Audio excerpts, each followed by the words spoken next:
Hello everyone, আজ ছিল শিবরাত্রি পূজা। তো দেখো, শিবের মাথায় জল ঢালার জন্য আমার মা একদম এখানে রেডি হয়ে গেছে।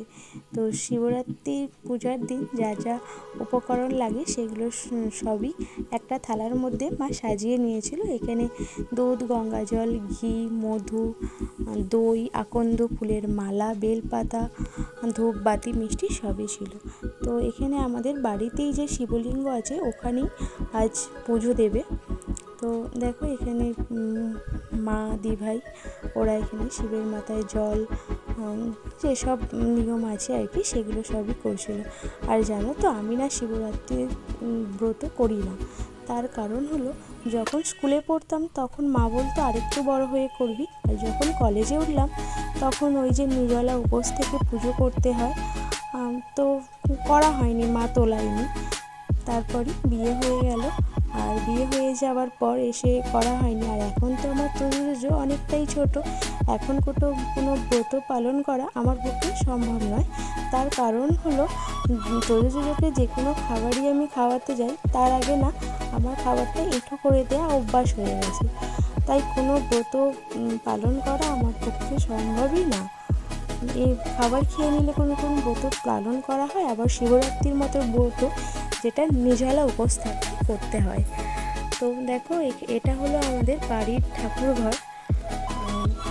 তো এখানে মায়েরা শিবরাত্রি পূজা করতে থাকুক, আর ততক্ষণে আমি এসে খাবার বানাতে লেগেছিলাম।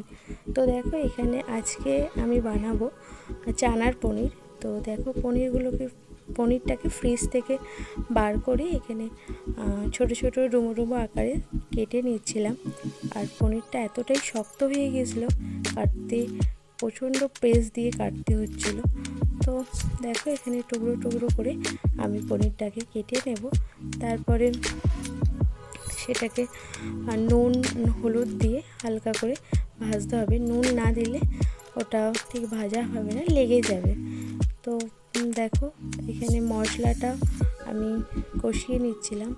তো এর মধ্যে যা যা মশলা, আমি তো আর সেভাবে পারি না, তো যেটুকু পারি। এখানে দেখো, পনিরগুলোকে ভেজে আলাদা করে তুলে রেখেছি। তারপরে দেখো, আগে থেকে সিদ্ধ করা কাবলি ছোলা আর সামান্য একটু আলু দিয়ে কষিয়ে নিচ্ছিলাম। তো আলু সাধারণত চানার পনিতে দেয় না, আর এটা যেহেতু আমরা বাড়িতে নর্মালি খাবো তাই দিয়েছিলাম।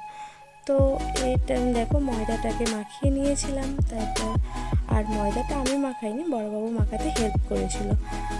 দেখো, লুচিগুলোকে আমিই বেলেছিলাম। তারপরে দেখো, আমি লুচিগুলোকে ভাজতে থাকছিলাম, আর মা ততক্ষণে পরোটাগুলো বেলে দিচ্ছিল। লুচি পরোটা দুটোই হয়েছিল, তার কারণ বড়বাবুর আবার পরোটা বেশি ফেভারিট লুচির থেকে, ও পরোটা ভালোবাসে। দেখো, আমি লুচিগুলোকে এভাবে ভাজছিলাম, আর প্রত্যেকটা লুচি এভাবে দুপুল হয়ে ফুলছিল। কত সুন্দর লাগে বলো, লুচি যখন ফুলকো ফুলকোভাবে ফুলে, আর লুচি যখন না ফুলে তখন যেন ভালো লাগে না, তাই না? তো দেখো, এখানে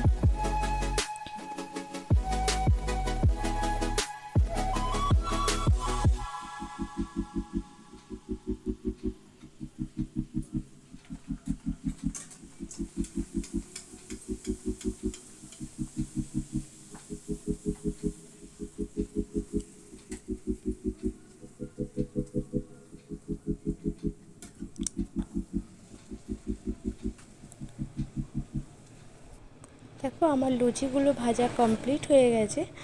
আর তারপরে আমি একটা একটা করে পরোটা ভাজছিলাম। আর পরোটা তো লুচি ভাজার মতো তাড়াতাড়ি হয় না, পরোটাটা তেল ছড়িয়ে আস্তে আস্তে হালকা আঁচে ভাজতে হয়। তো আজকে তো সবার বাড়িতেই বিভিন্ন রকমের মেনু হয়, তাই না?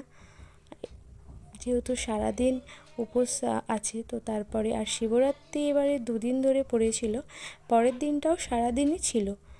তো এখানে দেখো, পরোটাগুলো ভাজা হয়ে গেছে।